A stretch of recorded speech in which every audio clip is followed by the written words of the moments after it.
చూసారా ఎన్ని మల్లెపూలు పూసాయి. అన్ని మల్లెపూలు, మల్లె మొగ్గలు, మల్లెపూలు కాదు మల్లె మొగ్గలు. ఇప్పుడే కోసుకొచ్చాను, బాగున్నాయి. చూడండి చాలా ఎక్కువ వచ్చాయి మల్లెపూలు. అన్నీ దేవుడు పెడితే బాగుంటుంది.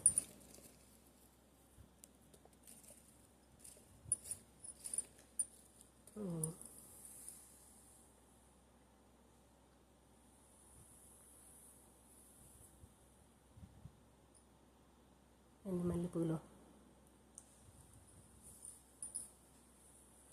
ఈసారి మొక్కలకు నీళ్ళు పోయక ఇప్పుడు దాకా పీయలేదు, లేకపోతే సమ్మర్లో ఎక్కువ పువ్వులు పోయాల్సింది.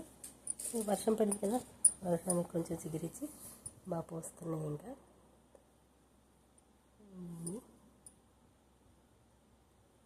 ఈ మల్లెపూలు. నా ఛానల్ సబ్స్క్రైబ్ చేసుకోండి ప్లీజ్. నాకు చాలామంది సబ్స్క్రైబర్ తక్కువగా ఉన్నారు, చాలా తక్కువగా ఉన్నారు. అలాగే లైక్స్ ఇవ్వండి ప్లీజ్ ఫ్రెండ్స్.